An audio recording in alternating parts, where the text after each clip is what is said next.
ஆண்டவராக இயேசு கிறிஸ்துவின் நாமத்தில் என் அன்பின் வாழ்த்துக்கள். இன்றைக்கு நம்முடைய தியானத்திற்காக தெரிந்து கொள்கிற வேத வசனம் ஏசாயா தீர்க்கதரிசன புத்தகம் 32 அதிகாரம் 18 வசனம். என் ஜனம் சமாதான தாவரங்களிலும் நிலையான வாசஸ்தலங்களிலும் அமைதியாய் தங்கும் இடங்களிலும் குடியிருக்கும்.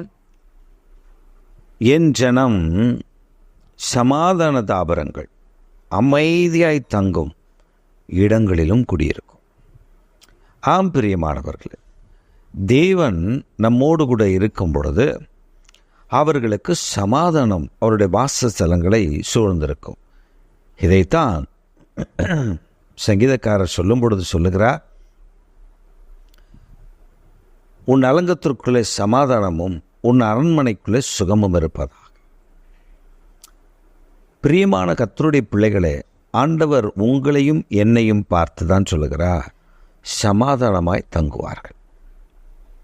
நம்முடைய வாழ்க்கையில் சமாதானம் இல்லாமல் இருக்கிறது என்றால், நம்முடைய தேவனாகிய கர்த்தர் நம்முடைய வீட்டில், நம்முடைய வேலை ஸ்தலத்தில், நம்முடைய பிஸ்னஸில், நம்முடைய ஊழியத்தில், நாம் வாசம் பண்ணுகிற ஸ்தலங்களிலே அவர் வாசம் பண்ண இடம் நாம் கொடுக்காமல் இருக்கிறோம். இல்லை என்றால் நம்முடைய பாவம் அவரை தடுத்து நிறுத்துகிறது. இல்லை என்றால் தேவன் விரும்புகிற காரியத்தை செய்கிறவர்களாக காணப்படவில்லை. அப்போ நம்ம எதை செய்தால் தேவன் எனக்குள் வாசம் பண்ணுவார், அவருடைய வாசஸ்தலம் சமாதானம் உள்ளதாக இருக்கும்.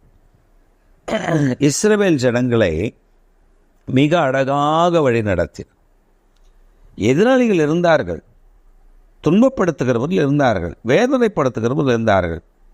ஆனால் அதை இஸ்ரவேல் ஜனங்களை அவர்கள் தொட முடியவில்லை.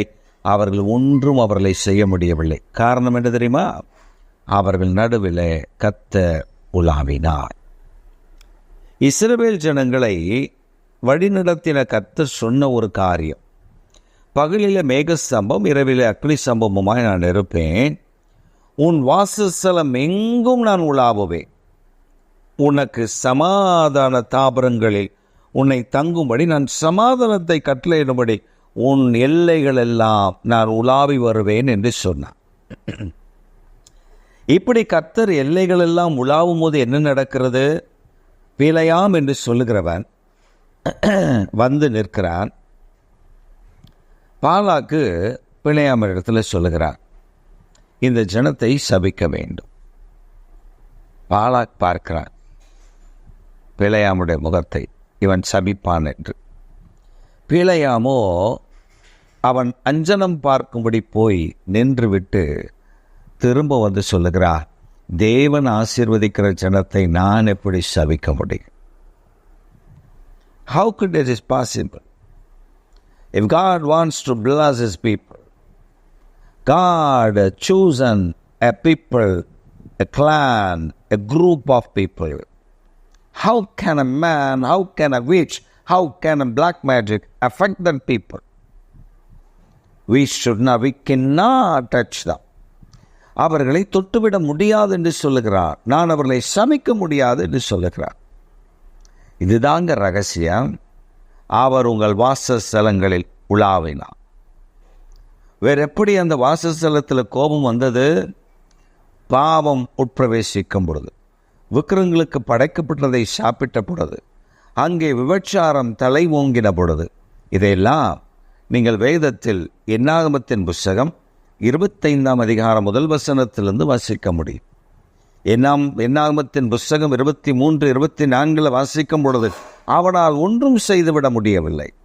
ஆனால் 25 அதிகாரத்தில் தேவ கோபம் பாளையத்துக்குள் இறங்கும்படி செய்தான். காரணம் என்ன தெரியுமா? பாவம். தேவனுக்கு பிரியமில்லாத அருவருப்பான காரியம். அவர் உலாவுகிற இடத்தில் அவர் அருவருப்பை சகித்து கொள்ளுவதில்லை. உங்கள் வாழ்க்கையிலும் அப்படித்தான். ஆண்டவர் உங்களை சமாதானம் உள்ள தாபரங்களில் தங்க பண்ணுவேன் என்று சொல்லுகிறாரே, நீங்கள் சுகமாய் தங்கும் இடத்தை நான் தருவேன். அப்படித்தான் உங்களை ஆசீர்வதிக்கப் போகிறார். A slight change is going to be happen in your life. ஒரு சிறிய மாற்றம் தான். என்னது? அவர் உலாவப் போகிறார் மற்றவைகள் விலகப் போகிறது. கர்த்தராகிய இயேசு கிறிஸ்து என் வாழ்க்கையில், என் வீட்டில், என் குடும்பத்தில், என் பிஸ்னஸில், நான் போகிற இடத்துல, நான் இருக்கிற இடத்துல அவர் உலாவ ஆரம்பித்து விட்டால் போதும், மற்றெல்லாம் விலகிவிடும்.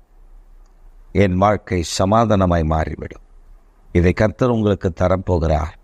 பெற்று அனுபவியுங்கள். தேவன் உங்களை அளவில்லாமல் ஆசீர்வதித்து காப்பாராக. ஆமென்.